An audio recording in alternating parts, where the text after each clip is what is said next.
Bonjour, les jours rallongent, les températures s'adoucissent, tout nous pousse et nous incite à aller au jardin. Alors bienvenue dans l'univers Rustica. Au sommaire de cette 45e émission, je vous propose de découvrir dans la séquence Plantes Vedettes des fleurs vagabondes qui, une fois installées chez vous, vont se propager absolument partout. La séquence terroir, quant à elle, tentera de nous faire changer d'avis sur deux mauvaises herbes, l'oseille et l'ortie. Comment? Eh bien tout simplement en les consommant. Nous découvrirons ensuite les secrets pour avoir de beaux géraniums et enfin la séquence savoir-faire nous révélera les conseils et les astuces pour bien soigner et bien entretenir sa pelouse. À cette saison, il est encore temps de planter des arbustes d'ornement, des plantes grimpantes et des rosiers ainsi que toutes les plantes qui vont fleurir l'été. Autant vous dire que la saison de plantation bat son plein. Le magazine Rustica de cette semaine vous propose un dossier sur les végétaux répondant à toutes les utilisations que vous allez rencontrer dans votre jardin. Il est accompagné d'un carnet pratique sur le même thème qui vous permettra de personnaliser votre décor. Comment? Eh bien tout simplement en vous inspirant de scènes et de massifs soigneusement expliqués et détaillés. Alors pour vous donner des idées de décors fleuris et peu onéreux, je vous emmène dans le jardin de la Petite Rochelle créé par Hélène Dandelot pour y découvrir l'attrait et l'intérêt des fleurs vagabondes.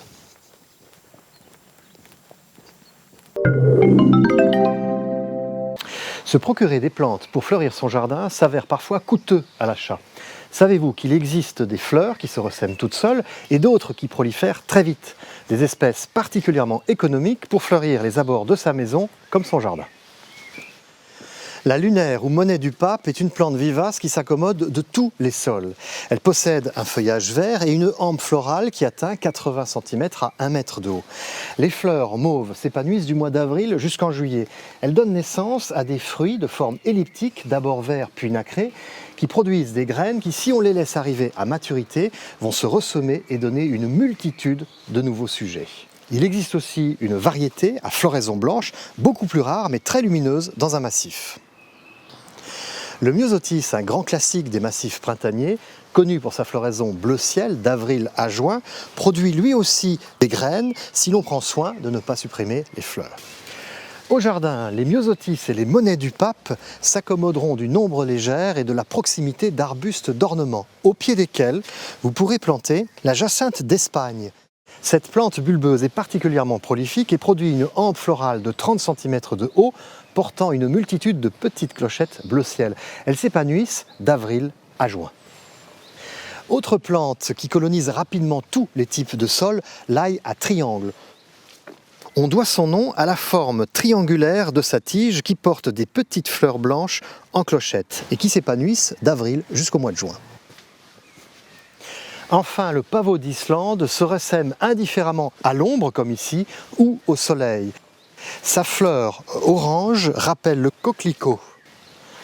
Le pavot d'Islande produit lui aussi de nombreuses graines qui vont essaimer partout dans le jardin et donner des plants qui pourraient bien, méfiez-vous, devenir envahissants. En installant ne serait-ce que quelques plants de ces fleurs vagabondes et en patientant quelques années, vous obtiendrez à bon compte un décor hautement fleuri.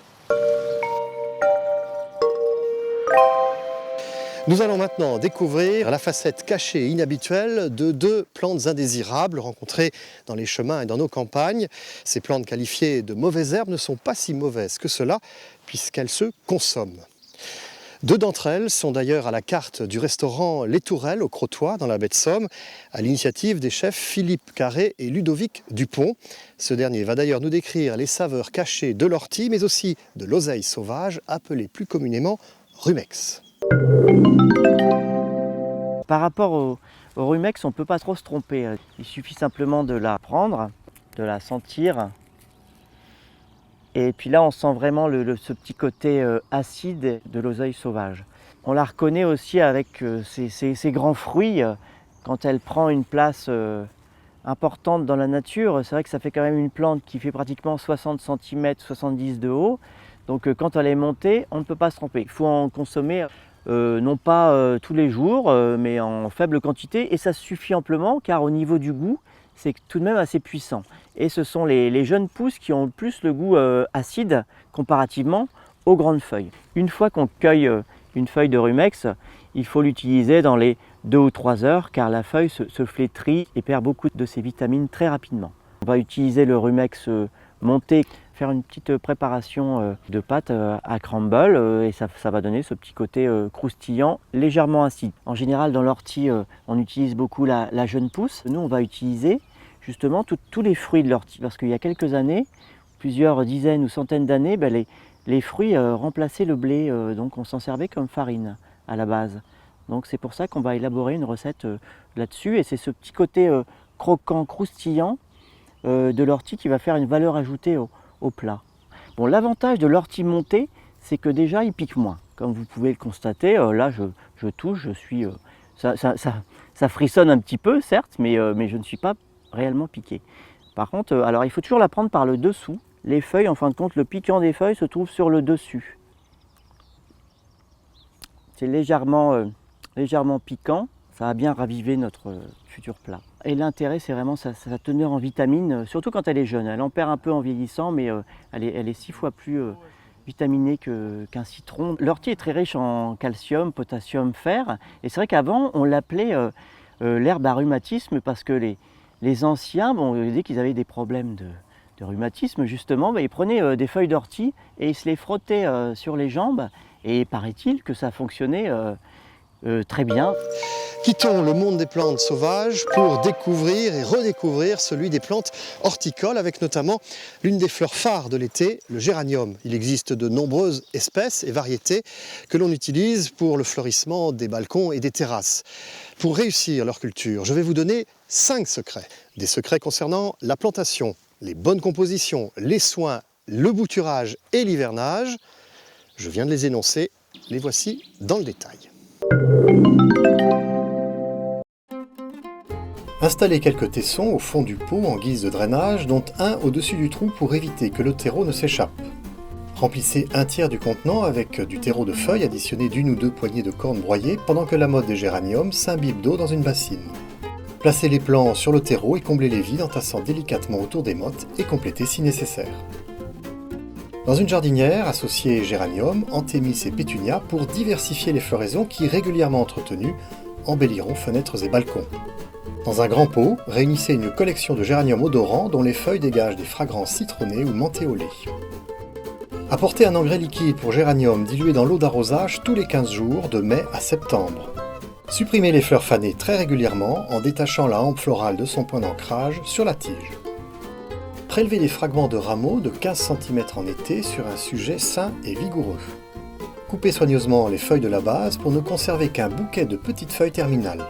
Repiquez la bouture dans un mélange de terreau et de sable, puis recouvrez d'une cloche en verre jusqu'à l'enracinement. Pour bien passer l'hiver, rabattez toutes les tiges des géraniums en pot dès le mois d'octobre, ainsi que les feuilles sèches et jaunes. Emballez le sujet, y compris le pot, dans un voile d'hivernage et placez-le proche de l'habitation ou mieux encore, dans un local à l'abri du gel jusqu'au mois de mai de l'année suivante. À cette saison, la pelouse requiert beaucoup d'attention. Il va falloir procéder au désherbage manuel des mauvaises herbes, engager les premières tontes, les premiers arrosages et effectuer également les premières applications d'engrais. Bref, pour tout savoir et ne rien oublier des conseils à apporter à un gazon, le plus simple est encore d'écouter les conseils de notre expert, Hubert Fontaine. Pour obtenir ou conserver une jolie pelouse bien verte, comme de la moquette, il est impératif de bien la soigner. Tout d'abord, faisons l'inventaire de notre gazon, des herbes qui composent notre gazon. En principe, le gazon est composé de grabinets, des herbes à tiges fines. Les herbes à larges feuilles sont éliminées, comme les chardons, le plantain, les pissenlits avec ses fleurs jaunes, les boutons d'or, ainsi que les rejets ou les jeunes pousses d'arbres ou arbustes à racines traçantes, comme les sumacs qui auraient tendance à gagner du terrain. Un désherbage manuel, avec une longue lame d'un couteau, est suffisant pour extirper les racines, ainsi que les tontes régulières, empêchant les fleurs de propager leurs graines.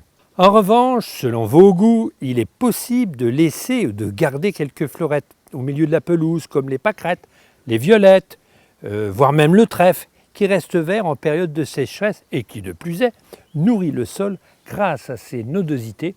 Donc pour ce genre d'herbe, il n'y a pas besoin d'engrais. Une pelouse a besoin d'eau. Elle est vitale pour qu'elle reste verte. S'il fait sec plus de 15 jours, et selon la nature du terrain, la pelouse grille. Il est donc impératif de garder l'humidité au sol avant de la gaspiller par les arrosages intempestifs et coûteux. Un arrosage en plein soleil est une véritable sottise, car l'eau s'évapore aussitôt. En principe, il ne pleut pas sous un soleil torride. Si votre terrain est très filtrant, améliorez la surface du sol en répandant du terreau par-dessus. La mousse, qui est parfois intéressante, si on veut se rouler dans la mousse, elle est douce. Mais si vous ne voulez pas de mousse, il est impératif de ne pas raser votre gazon lorsqu'il fait sec. La mousse s'implante aussi lorsque la terre est acide en surface. Un amendement calcaire permet de la réduire. En revanche, les apports de sulfate de fer grillent la mousse dans un premier temps et accentuent par la suite son retour. En fait, c'est le chien qui se mord la queue. De plus, le sulfate de fer acidifie la surface du sol et détruit les lombrics qui participent aux soins du gazon. Autre moyen pour éliminer ou éviter la mousse, le passage d'un scarificateur à main ou mécanique qui, lui, aère la surface du sol. Et pour ceux qui préfèrent un gazon bien entretenu, bien coiffé, vous pouvez apporter un engrais gazon que vous trouvez dans le commerce et spécifiquement un engrais organique à libération lente. Alors cet engrais, on l'apporte au printemps, lorsque le sol est humide, pendant une période humide, jamais en été quand il fait sec, car on risque de griller son gazon. Autre période pour apporter un engrais gazon, l'automne, quand il commence à pleuvoir. N'hésitez pas à apporter un engrais pendant cette période, mais surtout respectez les doses prescrites, quitte à diviser par 2 les doses conseillées par le fabricant. Plutôt raisonnable notre expert et surtout soucieux de ne pas avoir à faire trop de tonte, car plus vous allez mettre de l'engrais, plus l'herbe va pousser et plus il va falloir la tondre.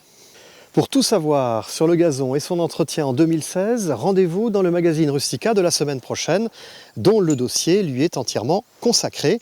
Cette année, vous aurez un beau gazon, c'est un peu l'engagement que prend Rustica en vous donnant à la fois les techniques, les conseils et les astuces pour avoir le plus beau des tapis verts dans votre jardin. Mais en attendant, faites donc un tour au jardin pour terminer les plantations qui fleuriront votre été.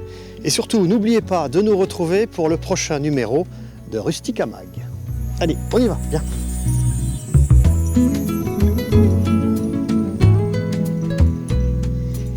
Retrouvez tous nos conseils sur le site www.rustica.fr.